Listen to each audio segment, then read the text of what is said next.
নৱম শ্ৰেণীৰ ছাত্ৰ ছাত্ৰীসকল, তোমালোকৰ যিটো বছৰেকীয়া পৰীক্ষা আহি আছে তাৰ বাবে গণিতৰ কোনকেইটা চেপ্টাৰ তোমালোকে পঢ়ি যাব লাগিব আজি এই ভিডিঅ'টোৰ জৰিয়তে তোমালোকে জানিব পাৰিবা। এতিয়া তোমালোকে চোৱা, এতিয়া ইয়াৰ প্ৰথম তোমালোকে পুনৰ আলোচনা চাব লাগিব। এই পুনৰ আলোচনাৰ পৰা আহিব তোমালোকৰ 8ৰ পৰা 10 নম্বৰ আহিব পাৰে।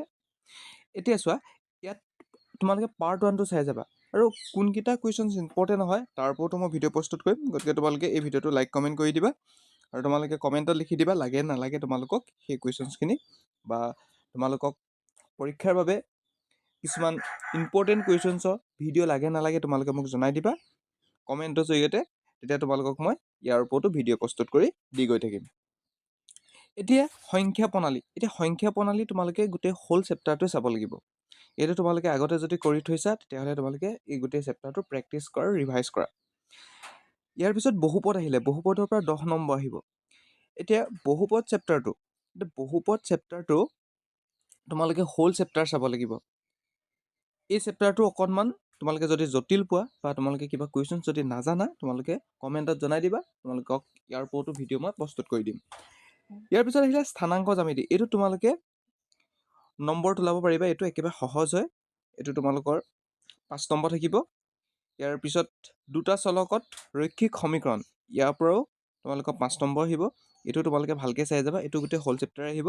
এতিয়া 5 নম্বৰ অধ্যায়টো নাহে, যিটো ইউক্লিডৰ জ্যামিতি পৰিচয়, এইটো তোমালোকে চাই যাব নালাগে, এইটো পৰীক্ষাত নাহে।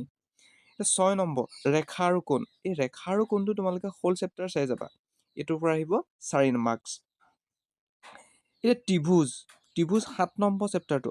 7 নম্বৰ চেপ্টাৰটো তোমালোকৰ ক'লৈকে আহিব জানানে? 7 নম্বৰ চেপ্টাৰটো তোমালোকৰ 7.3 এক্সাৰচাইজ তোমালোকৰ 7.3 লৈকে আহিব। কিন্তু অনুশীলনী বা তোমালোকৰ যিখিনি কুৱেশ্যনছ হয় সেই কুৱেশ্যনছখিনি তোমালোকে যদি কিবা বুজাত অসুবিধা পাইছা তোমালোকে কমেণ্টত জনাই দিব পাৰা, তেতিয়া তোমালোকক মই যিমান পাৰোঁ সহায় কৰিবলৈ চেষ্টা কৰিম। তাৰপিছত তোমালোকে চতুৰ্ভুজ। এই চতুৰ্ভুজ পাঠটো তোমালোকে সম্পূৰ্ণ চাব লাগিব। ইয়াৰ পৰা 6 মাৰ্কছ আছে, ইয়াত 6 মাৰ্কছ দিব তোমালোকক। ইয়াৰ পিছত 9 নম্বৰ চেপ্টাৰ, এইটো সামান্তৰিক আৰু ত্ৰিভুজৰ কালি, ইয়াৰ পৰা আহিব 8 নম্বৰ।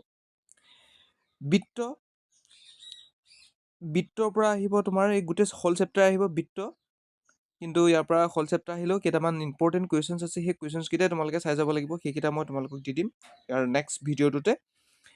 অংকনটো তোমালোকে চাই যাব নালাগে, অংকনটো তোমালোকৰ নাহে।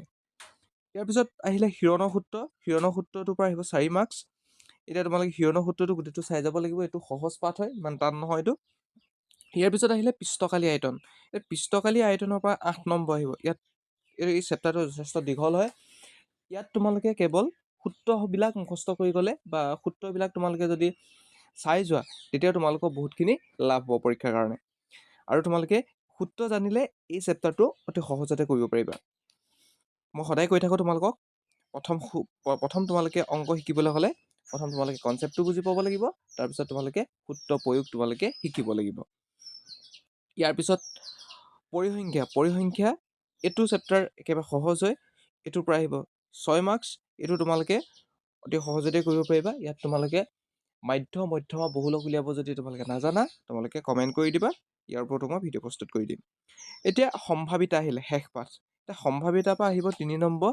ইয়াত তোমালোকে একেবাৰে এইটো সহজ পাঠ হয়, ইয়াত তোমালোকে মাৰ্কছ তোমালোকে কম কষ্ট কৰি তোমালোকে মাৰ্কছ পাব পাৰা আৰু একেবাৰে সহজতে বুজি পাব পাৰা। তোমালোকে যিসকলে গণিতত দুৰ্বল বা যিসকল গণিতত একেবাৰে ভয় কৰে বা গণিত বিষয়টোলৈ ভয় কৰে